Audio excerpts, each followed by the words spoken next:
السلام علیکم عزیز طالبات، آپ کے سلیبس بنو عباس کا سیکنڈ چیپٹر ہم نے شروع کیا تھا۔ سیکنڈ چیپٹر جو ہے وہ عبداللہ صفا کے حوالے سے ہے، جو بنو عباس کا پہلا خلیفہ تھا۔ پہلا حکمران یا پہلا خلیفہ ہونے کے ناطے اس کے لیے بہت سارے چیلنجز تھے، بہت ساری مشکلات تھیں جن کا ہم نے لاسٹ لیکچر میں ذکر کیا۔ آج ہم دیکھیں گے کہ عباسی سلطنت کے استحکام کے لیے عبداللہ الصفا نے کون سے اہم اقدامات کیے۔ یہ آپ لوگ بھی جانتے ہیں کہ جب کوئی بھی حکومت بدلتی ہے یا حکمران بدلتا ہے تو اس کے لیے اپنی پوری سلطنت پہ یا اپنے پورے ملک پہ کنٹرول بحال کرنے کے لیے اپنے قریبی اور اہل جو لوگ ہیں، اپنے وفادار لوگ جو ہیں، وہ مختلف عہدوں پہ فائز کرتا ہے۔ ایسا ہی بنو عباس نے کیا کہ اس نے اہل اور وفادار گورنر مقرر کیے مختلف صوبوں پہ اور مختلف علاقوں پہ، اور یہ گورنر جو ہیں یہ زیادہ تر اس کے اپنے خاندان یعنی بنو عباس سے تھے، کیونکہ وہ اس کے لیے زیادہ قابل اعتماد تھے اس ٹائم۔ حجاز جو بہت حساس علاقہ تھا، حجاز آپ کو پتہ ہی ہوگا کہ حجاز مکہ اور مدینہ کا علاقہ جو تھا اس کو کہا جاتا تھا، یہ بڑا حساس علاقہ تھا، اور یعنی اس کی اہمیت بھی بہت زیادہ تھی۔ تو داؤد بن علی عباسی، صفا کا چچا تھا داؤد بن علی عباسی، اس کے حوالے کیا گیا، یعنی اس کو گورنر بنایا گیا۔ یہ نام اب آپ نے ذہن میں رکھنا ہے، داؤد بن علی عباسی صفا کا چچا تھا، اور یہ حجاز کا علاقہ اس کو دیا گیا تھا۔ شام بنو امیہ کی قوت کا مرکز تھا۔ یہ ہم بنو امیہ کا جب ہم نے لاسٹ آپ کی کلاس میں بنو امیہ کا میں نے آپ کو پڑھایا تھا تو بار بار اس بات کا ذکر کیا گیا تھا کہ شام پہ سب سے پہلے بنو امیہ نے حکومت اپنی قائم کی تھی، امیر معاویہ نے۔ تو شام بنو امیہ کی قوت کا مرکز تھا۔ یہ علاقہ جو ہے، یہ صوبہ جو ہے، یہ ایک چیلنج تھا، یعنی یہاں پہ بنو امیہ کے حامی بہت زیادہ تھے۔ یہ عبداللہ بن علی عباسی کو دیا گیا تھا، اس کو گورنر بنایا گیا تھا۔ پہلا ہم نے ذکر کیا حجاز کا یعنی مکہ اور مدینہ کا، یہ داؤد بن علی عباسی کو، اور دوسرا شام کا جو کہ بنو امیہ کی قوت کا مرکز تھا، یہ عبداللہ بن علی عباسی کو یہاں پہ گورنر بنایا گیا۔ تیسرا جو اہم علاقہ تھا وہ جزیرہ آذربائیجان اور آرمینیہ کا تھا۔ یہ چھوٹے چھوٹے علاقے جو ہیں یہ ایک ہی حکومت میں اکٹھے کر کے ابو جعفر منصور کے بارے میں یہ بات ذہن میں رکھیں کہ صفا کے بعد جو دوسرا خلیفہ بنا بنو عباس کا وہ ابو جعفر منصور تھا۔ تو جزیرہ آذربائیجان اور آرمینیہ کی حکومت جو ہے وہ ابو جعفر منصور کو دی گئی۔ حجاز کا علاقہ داؤد بن علی عباسی کو، شام کا علاقہ عبداللہ بن علی عباسی کو، اور جزیرہ آذربائیجان اور آرمینیہ کی حکومت جو ہے وہ ابو جعفر منصور کو دی گئی تھی۔ کوفہ کا گورنر جو ہے وہ عیسیٰ بن موسیٰ کو مقرر کیا گیا۔ مصر ابو عون عبد الملک بن یزید کی سپردگی میں دیا گیا۔ خراسان کا علاقہ جو ہے یہ آپ کو پہلے بھی بتایا تھا کہ ابو مسلم خراسانی کی یہاں پہ بہت زیادہ مقبولیت تھی، اور یہاں پہ عباسیوں کی حکومت قائم کرانے میں بھی اس نے بڑا اہم کردار ادا کیا تھا۔ تو خراسان پہ ابو مسلم خراسانی ہی کو گورنر مقرر کیا گیا۔ بصرہ سلیمان بن علی عباسی کے حوالے ہوا، فارس اسماعیل بن علی، اور موصل پہ محمد بن سول کی تقرری عمل میں آئی۔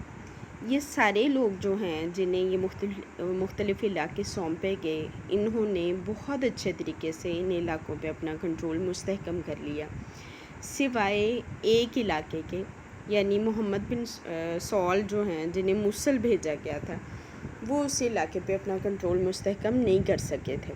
باقی سارے لوگ جو ہیں وہ نظم و نسق کو درست کرنے میں کامیاب ہوئے۔ دوسرا اہم کام جو ہے جو عباسیوں نے کیا اور جو ہمیں پہلی خلافتوں میں نظر نہیں آتا، بنو امیہ کے دور میں ہمیں نظر نہیں آیا، یا ہم نے دیکھا کہ خلفائے راشدین نے اپنا کوئی وزیر مقرر نہیں کیا تھا۔ وزارت جو ہے یہ بیسیکلی ایرانیوں کا ایک منصب تھا، ایرانیوں میں یہ عہدہ جو ہے یہ چلتا تھا، یا وہ وزارت کا شعبہ جو ہے ان کی حکومت میں مؤثر تھا۔ تو صفا نے بھی نظام حکومت کی بہتری اور شعبوں کے درمیان رابطے کے لیے وزارت کا منصب شروع کیا۔ اب یہ بات بھی ذہن میں رکھیں کہ عباسی جو ہیں یہ چونکہ ایرانیوں کی مدد سے برسر اقتدار رہے تھے، اس لیے ایرانیوں کے جو رسم و رواج تھے یا ایران کا جو اوریجن تھا اس کو انہوں نے اختیار کیا۔ یہ منصب جو ہے یہ ساسانی حکومت یعنی ایرانی حکومت میں ہوا کرتا تھا۔ اس منصب پہ سب سے پہلے انہوں نے ابو سلمہ خلال کو مقرر کیا تھا۔ ابو سلمہ خلال کے حوالے سے میں آپ کو پہلے بھی بتا چکی ہوں کہ یہ عباسی دائی تھا، لیکن اہل بیت کا بہت زیادہ ہمدرد تھا اور اس نے اپنی پوری کوشش کی تھی کہ خلافت اہل بیت کو ملے۔ تو چونکہ اس کی بہت ساری خدمات تھیں یعنی ان کی عباسیوں کی خلافت کے حوالے سے، اس وجہ سے پہلا جو وزیر بنایا عبداللہ صفا نے وہ ابو سلمہ خلال کو بنایا۔ یہ شخص جو ہے یہ بڑی اچھی صلاحیتوں کا مالک تھا اور کوفہ میں یہ ویسے بھی بڑا کامیاب وزیر ثابت ہوا تھا، اور اس کا یہ فائدہ بھی ہوا یعنی عبداللہ صفا نے اس چیز سے بھی فائدہ اٹھایا کہ چونکہ اس سے محبان اہل بیت کی حمایت حاصل تھی، اس وجہ سے اس نے وقتی طور پہ شروع میں ظاہر ہے کہ مخالفت مول نہیں لینی تھی، اس بنا پہ انہوں نے محبان اہل بیت کی حمایت حاصل کرنے کے لیے بھی ابو سلمہ خلال کو وزیر بنایا۔ ابو سلمہ خلال کو اسی بنا پہ وزیر آل محمد کہا جاتا تھا۔ یہ آپ کو شارٹ کویسچنز میں یا آبجیکٹیو میں پوچھا جا سکتا ہے۔ صفا نے ابو سلمہ خلال کو اس منصب پہ قائم رکھا یہاں تک کہ تمام صوبوں پہ کنٹرول حاصل ہو گیا۔ اس کے بعد اس نے یہ سوچا یا اس کو یہ لگا کہ یہ ابو سلمہ جو ہے اس کا اقتدار بہت زیادہ بڑھتا جا رہا ہے اور کسی بھی وقت یہ کسی علوی یا فاطمی کو اس کے مقابلے پہ لا کے کھڑا کر سکتا ہے، اس لیے اس کو راستے سے ہٹا دینا چاہیے۔ تو اس کے لیے اس نے اپنے سب سے قابل اعتماد جو عباسی دائی تھے ابو مصعب خراسانی اس کو اعتماد میں لیا اور ابو سلمہ کے خاتمے کا جو کام تھا وہ اس کے سپرد کر دیا۔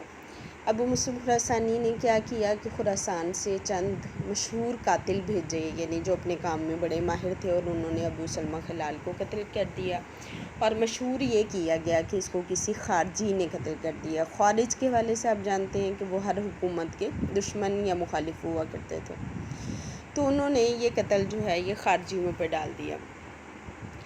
وزارت کا منصب جو ہے جو کہ عباسیوں نے شروع کیا تھا، اور پہلا وزیر جیسے میں نے آپ کو بتایا کہ ابو سلمہ خلال کو بنایا گیا تھا، دوسرا وزیر جو ہے وہ خالد برمکی کو مقرر کیا گیا تھا۔ اور خالد برمکی کا خاندان جو ہے اس کے حوالے سے ہم ڈیٹیل میں پڑھیں گے۔ ہارون الرشید کے دور میں خالد برمکی پہلا ان کا وزیر تھا یعنی آل برامکا میں سے، ویسے یہ بنو عباس کا دوسرا وزیر تھا۔ ایرانی النسل تھا اور اس کا دادا برمک جس کا نام تھا بلخ کی بدھ عبادت گاہ نوبہار کا وہ پجاری تھا۔ شجاعت اور بہادری کے علاوہ علم و فضل میں بھی بڑے ممتاز تھے یہ لوگ، بے پناہ خیرات کرنے والے اور عوام میں بہت مقبول۔ کہا جاتا ہے کہ عباسیوں کے دور میں جو علم و فضل کے حوالے سے جتنا بھی کام ہوا ہے وہ سارا برمکی دور میں خاص طور پہ انیشیٹ کیا گیا، یعنی برمکی دور میں اس کا یعنی اس کو شروع کیا گیا تھا۔ برمکی خاندان جو ہے یہ ہارون الرشید کے زمانے تک منصب وزارت پہ فائز رہا تھا۔ پھر صفا نے جو تیسرا اہم کام کیا یعنی پہلا جیسے میں نے آپ کو بتایا کہ نظم و نسق کا قیام یعنی مختلف علاقوں میں گورنر مقرر کیے، دوسرا اس نے وزارت کا آغاز کیا ایرانیوں کے زیر اثر، تیسرا اس نے جو اہم کام کیا جو کہ ہمیں بنو امیہ کے بھی ہر دور میں نظر آیا کہ اس نے جو اپنے مخالفین تھے ان کا قتل عام کیا۔ اب مخالفین کون تھے؟ سابقہ حکمران قوم جو ہوتی ہے وہ سب سے زیادہ خطرے کا باعث ہوتی ہے کسی بھی موجودہ یعنی اس دور کی حکومت کے لیے۔ تو سابقہ حکمران قوم جو تھی وہ بنو امیہ تھی، اور بنو امیہ کا اس نے قتل و غارت پہ زور دیا، اور اس نے اپنی پہلی تقریر میں خلافت کے لیے جو اس نے کی اس میں اپنے آپ کو یاد ہوگا کہ اس نے صفا قرار دیا تھا، یعنی خون بہانے والا اس نے اپنے آپ کو قرار دیا۔ تو اس کا اس نے ثبوت دیا بعد میں، یعنی جو اس نے اپنے آپ کو صفا کا لقب دیا تھا وہ اس نے پھر یعنی خون ریز ہونے کا ثبوت دیا۔ کہ تخت نشین ہونے کے بعد ابو العباس عبداللہ الصفا نے بنو امیہ کے خاندان کے افراد اور حامی جتنے بھی لوگ تھے ان کو چن چن کے قتل کرنا شروع کر دیا۔ اموی عہد حکومت کے دوران اموی عہد حکومت، پھر بات آپ کو ذہن نشین ہو جائے دوبارہ بتا دوں کہ بنو امیہ کا دور جو ہے یہ 90 اموی سالوں پر مشتمل ہے۔ 90 ایئرز انہوں نے تقریباً حکومت کی۔ تو 90 سالوں میں انہوں نے جو ظلم و ستم کیے تھے ان تمام مظالم یا زیادتیوں کا بدلہ اس نے اپنے 5 سالوں میں چکانے کی کوشش کی۔ داؤد بن علی حاکم مکہ نے حجاز کی حدود میں جتنے بھی اموی رہتے تھے انہیں قتل کرا دیا۔ بصرہ کا حاکم سلیمان بن علی جو تھا اس نے امویوں کو قتل کر کے ان کی لاشوں کو سڑکوں پہ پھینکوا دیا، یعنی سڑکوں پہ بچھوا دیا۔ اموی خلفاء جو ہیں وہ جہاں جہاں دفن تھے ان کے بارے میں یہ احکامات دیے گئے کہ ان کی قبریں کھدوا کے ان کی لاشوں کو کوڑے مارے جائیں اور بے حرمتی کی جائے۔ صفا کے چچا نے سب سے زیادہ ظالمانہ کام کیا عبداللہ بن علی نے کہ اس نے 90 اموی شہزادوں کو گرفتار کر کے پناہ دے رکھی تھی۔ پناہ دینے کا مطلب یہ ہوتا ہے کہ آپ انہیں نقصان نہیں پہنچائیں گے، ان سے آپ ایگریمنٹ کر لیتے ہیں۔ ایک دن یہ تمام افراد جو ہیں کھانے پہ اس کے ساتھ شامل تھے۔ اچانک اس موقع پہ سہل بن عبداللہ عباسی نے انہیں دیکھ کے اموی مظالم کا ذکر چند اشعار میں کیا۔ اس پہ عبداللہ بن علی کو اتنا غصہ آیا کہ اس نے طیش میں آ کے اسی وقت ان سب کو قتل کرا دیا، اور کہا جاتا ہے کہ یہ جو مقتولین تھے یعنی 90 اموی شہزادے تھے ان کے تڑپتے ہوئے لاشوں اور سروں پہ چمڑے کے پارچے ڈلوا کے دسترخوان بچھوا کے وہاں پہ یعنی انہوں نے کھانا کھایا، اور بڑے آرام سے یہ لوگ ان کی آہیں اور سسکیاں سنتے رہے۔ اور یہ سلسلہ جو ہے یہ صرف زندوں تک ہی محدود نہیں رہا، تمام بنو امیہ کے جو خلفاء تھے ان کی قبریں کھدوائی گئیں اور ان کی ہڈیاں تک جلا کے راکھ کر دی گئیں۔ حال بتا عمر بن عبدالعزیز، حضرت عمر بن عبدالعزیز جنہیں 5واں خلیفہ راشد کہا جاتا ہے، چونکہ ان کی پالیسی جو ہے وہ بڑی نرمی کی پالیسی تھی سب لوگوں سے، تو سوائے ان کی قبر کے باقی تمام کی نعشوں کی بے حرمتی کی گئی۔ حشام بن عبد الملک کی نعش جو ہے وہ رصافہ میں وہ دفن کیا گیا تھا۔ قبر کے اندر صحیح و سالم پائی گئی تھی، اس سے بھی نکال کے کوڑے لگائے گئے اور بعد میں اس کو جلا دیا گیا۔ ان سارے لوگوں میں سے، ان سارے اموی لوگوں میں سے، اموی شہزادوں میں سے صرف ایک اموی شہزادہ عبد الرحمن الداخل جان بچا کے شمالی افریقہ تک پہنچنے میں کامیاب ہو گیا، اور وہاں پہ اس نے اسپین کو فتح کرنے کے بعد اندلس کی اموی حکومت کی بنیاد رکھ دی۔ تو یہ حکومت جو ہے یہ 300 برس تک جاری رہی تھی، اور صرف یہ ایک شہزادہ بنو امیہ میں سے باقی بچا۔ بنو امیہ کے قتل عام سے اگرچہ بنو عباس نے بہت سارے مقاصد حاصل کیے، یعنی ایک طرف تو وہ بنو امیہ کی طاقت کو انہوں نے کچل کے رکھ دیا، دوسری طرف عوام جو کہ بنو امیہ کے بہت خلاف ہوئے ہوئے تھے ان کے مظالم سے تنگ آئے ہوئے تھے، انہیں سکون ملا اس بات سے، تیسری طرف اس فضا میں الوی جو تھے وہ ڈر گئے، یعنی انہیں بھی ہمت نہیں ہو سکی کہ وہ اپنی خلافت کے لیے اٹھ کھڑے ہوں۔ تو اس طرح سے بنو عباس کو اپنی حکومت جو ہے اس کو مستحکم کرنے کا بڑی حد تک موقع مل گیا۔ پھر صفا جو ہے وہ یہ بھی جانتا تھا کہ ہم نے تحریک جو ہے وہ الویوں کے نام پہ شروع کی تھی، آل محمد کے نام پہ شروع کی تھی، اور اس کو یہ بھی پتہ تھا کہ عوام کے اندر بہت بے چینی پائی جاتی ہے اس حوالے سے، تو اس نے الویوں کے ساتھ حسن سلوک کی پالیسی جو ہے وہ اپنائی، اور الویوں میں مخالفانہ تحریکیں چلانے والوں سے بیعت تو لی، لیکن ان کے قتل کرنے کی بجائے ان پہ احسانات کیے تاکہ ان کے حامی جو ہیں وہ مطمئن ہو جائیں۔ ابو سلمہ خلال جو کہ اس کا پہلا وزیر تھا، اس کے حوالے سے یہ بڑا محتاط رہا کہ کہیں یہ کوئی بغاوت نہ کر دے۔ ابو مسلم خراسانی کے دل میں بھی اہل بیت کے لیے چونکہ ایک نرم گوشہ تھا، اس وجہ سے اس نے داخلی اور خارجی مشکلات پہ قابو پا کے ابو سلمہ خلال کو تو راستے سے ہٹا دیا، اور اپنے چچا داؤد بن علی کی یہ تجویز مان لی کہ اس کو ختم کرنے کا الزام اپنے سر لینے کے بجائے ابو مسلم خراسانی کے ذریعے اس نے اسے قتل کرایا، اور اس کا الزام اس نے خارج پہ رکھ دیا۔ اس طرح آہستہ آہستہ اس نے تمام لوگوں کو ٹھکانے لگانا شروع کر دیا، یعنی الویوں کو بھی قتل کرانا شروع کر دیا تاکہ وہ دوبارہ سے خلافت حاصل کرنے کی کوشش نہ کریں۔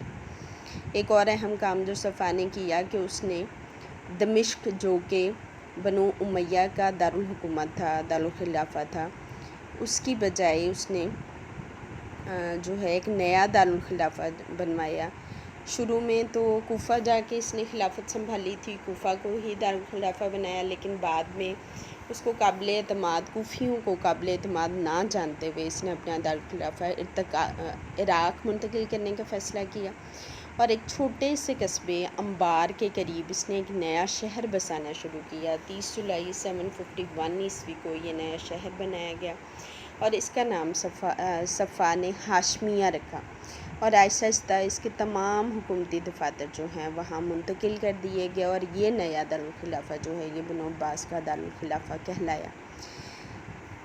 آج ہم نے بنو عباس کے یا عبداللہ صفا کے وہ اقدامات دیکھے جو کہ اس نے خلیفہ بنتے ہی اپنی حکومت کو مستحکم کرنے کے لیے کیے۔ نیکسٹ ہم دیکھیں گے کہ اس کے دور میں جو جو بغاوتیں ہوئیں اس کا اس نے کس طرح سے سدباب کیا، ان کا کس طرح سے خاتمہ کیا، اور اپنی حکومت کو کس طرح سے مضبوط کیا۔ اللہ تعالی ہمارا حامی و ناصر ہو۔ اللہ حافظ۔